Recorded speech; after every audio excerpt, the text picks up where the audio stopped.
the washer and the dryer being Sure. tested isn't necessarily something that always gets tested because it's not technically a system of the house. Sure. Am I wrong there, or am I saying that Well- right? What are some things that maybe are misconceptions that people feel like I thought that was covered in the home inspection that isn't, and or what are some, we'll give a good example. I think you and I talked about on a deal where the washer and the dryer being Sure. tested isn't necessarily something that always gets tested because it's not technically a system of the house. Sure.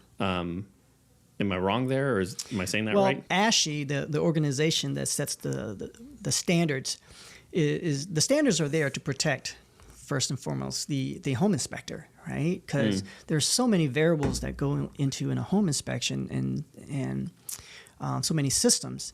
So for a basic standard, we're not obligated to turn on water valves. We're not obligated to walk a roof. Okay. Right? We're not obligated to go into a crawl space if we deem those things are unsafe. What constitutes unsafe is judgment of the inspector. No, it's completely right? subjective. It's subjective, exactly. Interesting. I forgot your question.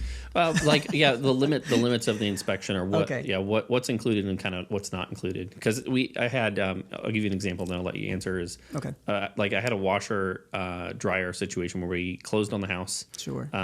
The inspector, not Chris, didn't test the washing machine and dryer. They closed on the house. Really weird situation. A couple weeks later, I get a phone call from my client.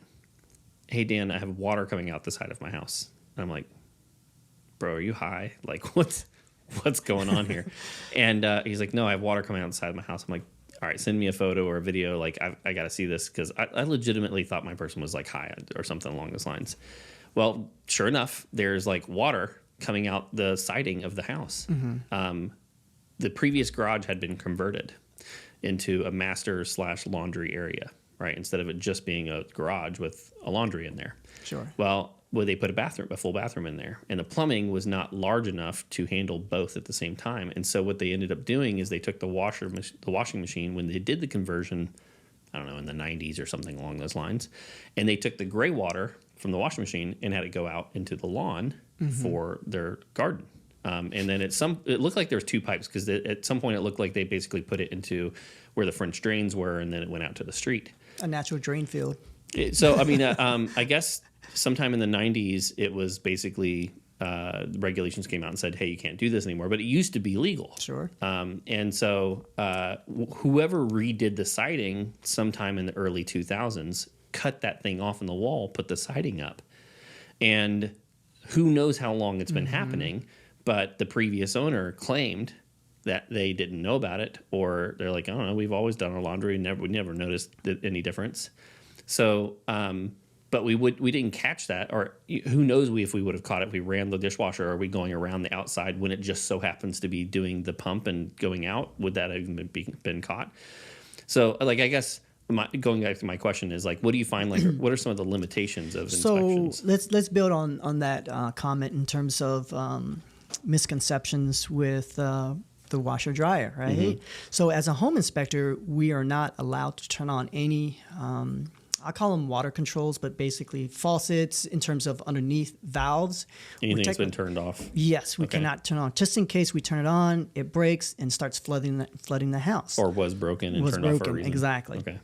So if, let's say I get to a house and they have a washer dryer and the washer and dryer is not conveying, we regardless always run a cycle on the washing machine. When you say we, you mean your myself, company? yeah, and my team. Okay.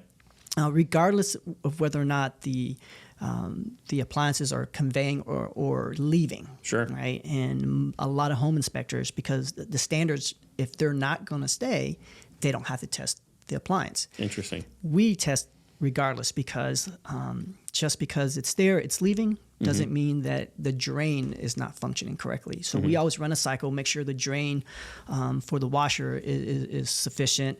And we always run a cycle, make sure the 220 appliance, if it's 220 for electrical, for the dryer is working, or the gas is working.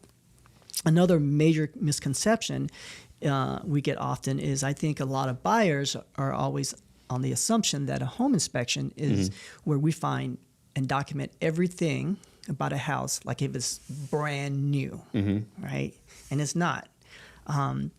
We're there to basically document deficiencies based on a certain standard that we're guided by, and basically offer some at times resolution on how to fix these. Sure. But mostly as a home inspector, we're supposed to find issues and defer to qualified individuals. Yeah, I think that's a really good way to look at it, or at least one of the ways that I've told my clients, whether they're first-time home buyers or even repeat, is your home inspector is a lot like your family practitioner. They know a lot about like a lot of different categories. But if it's a foundation issue, they're going to say, hey, talk to a foundation expert. If it's an electrical issue, hey, it's based on the standards that I'm taught to inspect on, this is deficient. However, the resolution or the fixing of this item, you need to talk to a licensed contractor in this area. Sure. And that's what your family doctor does a lot of times. Hey, I'm not a knee person. I'm not an eye person. I'm not an ear person. However, based on your blood work, based on your hearing test, based on the pain that you're describing, you need to go talk to this professional. And I think that's the easiest way to look at it. Do you feel like that's a fair way to describe it? That's exactly how it is.